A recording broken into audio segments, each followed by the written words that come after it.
नमस्कार दोस्तों, हमारे चैनल में आप सभी का स्वागत है। तो आज का वीडियो जो है वो जुलाई मंथ का 10 most important national current question से रिलेटेड है। तो वीडियो पूरा देखिएगा और वीडियो अच्छा लगे तो लाइक एंड सब्सक्राइब जरूर कीजिएगा और एक प्यारा सा कमेंट करके ज़रूर बताइएगा कि मेरा वीडियो आप लोगों को कैसा लगता है।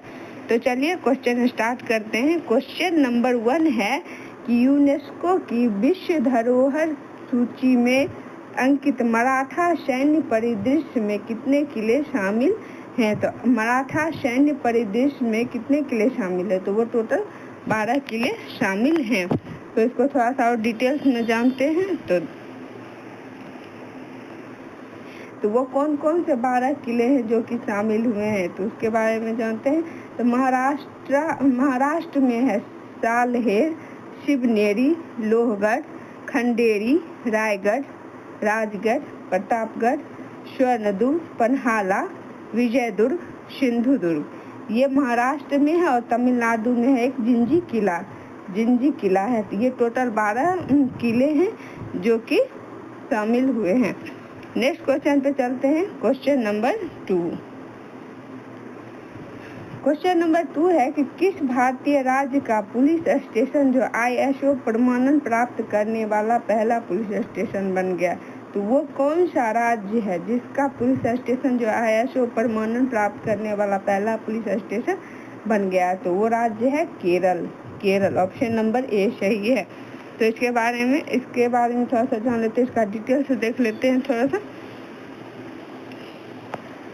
तो राज्य है केरल जिसका कि पुलिस स्टेशन जो ISO प्रमाणन प्राप्त करने वाला पहला पुलिस स्टेशन बन गया है।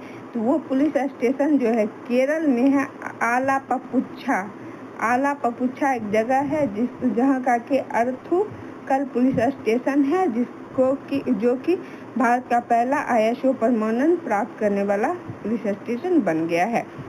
तो यह प्रमाणन भारतीय मानक ब्यूरो द्वारा प्रदान किया गया है। तो यह ISO प्रमाणन जो है किसके द्वारा प्राप्त किया गया है, तो भारतीय मानक ब्यूरो द्वारा प्रदान किया गया है। तो और है कि अपराध रोकथाम, जांच, यातायात नियंत्रण, शिकायत निवारण और कानून प्रवर्तन में उत्कृष्टता के लिए मान्यता प्राप्त है। नेक्स्ट क्वेश्चन पे चलते हैं। क्वेश्चन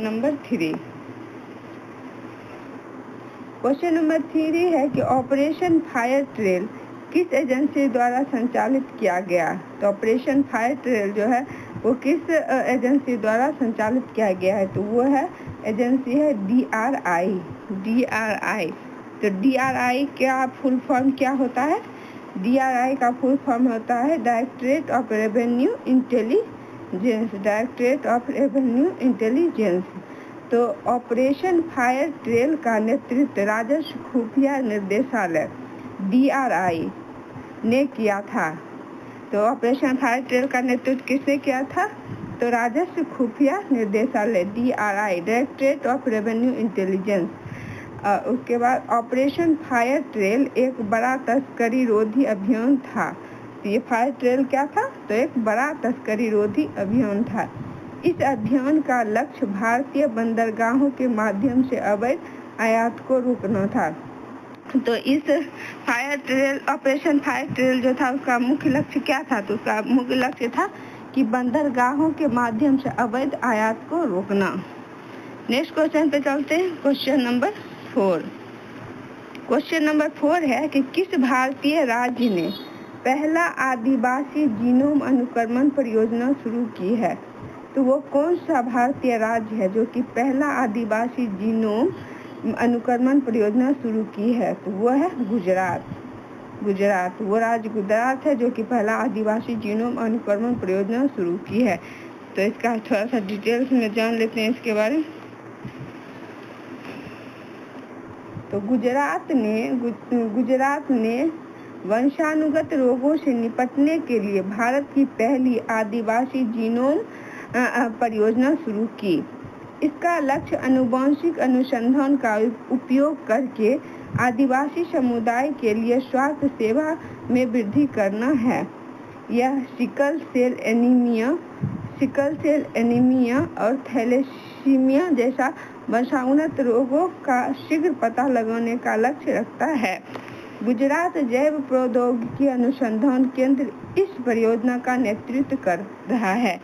तो आदिवासी जीनोम परियोजना का नेतृत्व कौन कर रहा है? तो गुजरात जैव प्रौद्योगिकी अनुसंधान GVRC जो है इस परियोजना का नेतृत्व कर रहा है। नेक्स्ट क्वेश्चन पे चलते हैं। Question number 5। क्वेश्चन नंबर 5 है कि किस राज्य ने नगरपालिका चुनाव में मोबाइल ऐप के माध्यम से ई-वोटिंग शुरू करने वाला पहला राज्य है? तो वो कौन सा राज्य है जो कि नगरपालिका चुनाव में मोबाइल ऐप के माध्यम से ई-वोटिंग शुरू करने वाला पहला राज्य है? तो वो है बिहार। ऑप्शन नंबर ए सही है। इसके बारे में थोड़ा सा डिटेल में जान लेते हैं। तो बिहार नगर निकाय चुनाव और उपचुनावों के लिए मोबाइल ऐप के माध्यम से ई-वोटिंग शुरू करने वाला पहला भारतीय राज्य बन गया है। ठीक है, 6 नगर पंचायतों और 36 अन्य नगर निकायों में लागू है। ये ई-वोटिंग जो शुरू हुआ है वो 6 नगर पंचायतों में और 36 अन्य नगर निकायों में लागू है। यह सुविधा जो है ये ई-वोटिंग जो है मोबाइल ऐप के थ्रू जो ई-वोटिंग शुरू हुआ है वो किसके लिए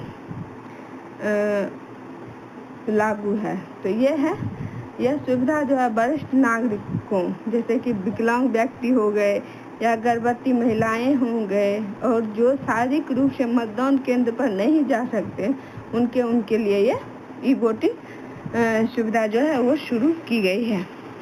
इस ऐप को centre of development of advance computing CDAC द्वारा विकसित किया गया है। तो किसके द्वारा ये ऐप जो है विकसित किया गया है? तो centre of development of advance computing CDAC के द्वारा। नेक्स्ट क्वेश्चन पे चलते हैं। Question number 6। क्वेश्चन नंबर 6 है कि भारत का पहला लकड़ी का गुरुद्वारा कहाँ स्थित है? भारत का पहला जो कि बिल्कुल ही लकड़ी से ही बना हुआ है वो गुरुद्वारा कहाँ स्थित है? तो वो है फाजिल्का। ऑप्शन नंबर बी सही है। जो फाजिल्का जो है वो पंजाब में है, तो वही फाजिल्का में जो है भारत का पहला लकड़ी का गुरुद्वारा स्थित है। इसके बारे में थोड़ा सा डिटेल में जानते हैं। तो ऑप्शन नंबर यहाँ बी होगा, ये गलत है। ऑप्शन नंबर बी फाजिल्का सही है। तो गुरुद्वारा श्री नानक निवास फाजिल्का जो कि पंजाब में है में भारत का पहला लकड़ी का गुरुद्वारा है। फाजिल्का में ये पहला लकड़ी का गुरुद्वारा है और फाजिल्का कहाँ है? पंजाब में। गुरुद्वारा 40 फीट गुना 40 फीट का है। 40 फीट गुना 40 फीट का ये गुरुद्वारा है। यह पूरी तरह से फिनिश देवदार की लकड़ी से बनी है जो कि बहुत मजबूत जाना जाता है। ये पूरा गुरुद्वारा जो है वो देवदार की लकड़ी से बनी है और देवदार की लकड़ी जो होती है वो बहुत ही मजबूत माना गया है। उसमें जो है कीड़े वगैरह नहीं लगते हैं और वो बहुत ही अच्छा लकड़ी होता है, इसीलिए देवदार की लकड़ी से पूरा गुरुद्वारा बनाया गया है। नेक्स्ट क्वेश्चन पे चलते हैं। Question number 7। क्वेश्चन नंबर 7 है कि भारतीय रचनात्मक प्रौद्योगिकी संस्थान IICTC का पहला परिसर कहाँ उद्घाटित किया गया था? तो भारतीय रचनात्मक प्रौद्योगिकी संस्थान IICTC का पहला परिसर कहाँ उद्घाटित किया गया है? तो ये किया गया है मुंबई में। मुंबई में IICTC का पहला परिसर उद्घाटित हुआ है मुंबई में। इसके बारे में थोड़ा सा डिटेल में जान लेते हैं। तो IICTC मुंबई उद्घाटन अश्विनी वैष्णव और देवेंद्र फडणवीस द्वारा भारत के रचनात्मक तकनीक को बढ़ावा देने के लिए किया गया है। तो IICTC का उद्घाटन कौन कौन किए हैं? तो अश्विनी वैष्णव और देवेंद्र फडणवीस ने किया है। और यह जो है इनके द्वारा रचनात्मक तकनीकी को बढ़ावा देने के लिए किया गया है। इस परिसर NDFC कॉम्प्लेक्स में स्थित है। IICTC जो परिसर है ये कहाँ है? NDFC कॉम्प्लेक्स में स्थित है। नेक्स्ट क्वेश्चन पे चलते हैं। Question number 8। क्वेश्चन नंबर 8 है कि किस कंपनी ने भारत के पहले बैगलेस चाय इनोवेशन के लिए पेटेंट हासिल किया है?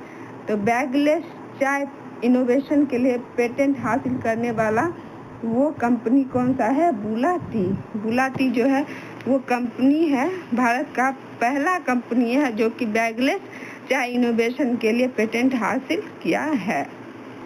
तो इसके बारे में थोड़ा सा डिटेल में जान लेते हैं। तो चलिए आगे बढ़ते हैं। तो बुला टी जो है वो असम की कंपनी है। तो असम की बुला टी ने पहली बैगलेस चाय का पेटेंट हासिल किया है। बुला टी एक असम आधारित कंपनी को 20 साल 20 साल की भारतीय पेटेंट बैगलेस चाय इनोवेशन के लिए मिला है। नेक्स्ट क्वेश्चन पे चलते हैं। Question number 9। क्वेश्चन नंबर 9 है कि टाटा ट्रस्ट की सहायता से भारत का पहला ट्रांसजेंडर क्लिनिक कहाँ में फिर से खुल गया है? तो टाटा ट्रस्ट की सहायता से भारत का पहला ट्रांसजेंडर क्लिनिक जो है वो कहाँ खुल गया है? तो वो खुल गया है हैदराबाद में। वो खुल गया है हैदराबाद। भारत का पहला ट्रांसजेंडर क्लिनिक जो है वो खुल गया हैदराबाद में। इसके बारे में थोड़ा सा डिटेल में जान लेते हैं। तो भारत का पहला ट्रांसजेंडर क्लिनिक जो कि मित्र क्लिनिक था, जिसको क्या अब बोला जाता है सबरंग कहा जाता है, टाटा ट्रस्ट के सहयोग से हैदराबाद में फिर से खोल दिया गया है। मूल रूप से 2021 में शुरू किया गया। ये जो रहता है पहला ट्रांसजेंडर क्लिनिक जो है ये मूल रूप से 2021 में ही शुरू किया गया था। यह भारत में पहला ऐसा क्लिनिक है जो पूरी तरह से ट्रांसजेंडर व्यक्तियों द्वारा संचालित और स्टाफ किया जाता है। तो ये ट्रांसजेंडर क्लिनिक जो है वो पूरी तरह से जो है ट्रांसजेंडर व्यक्तियों द्वारा ही संचालित किया जाता है। तो नेक्स्ट क्वेश्चन पे चलते हैं। Question number 10।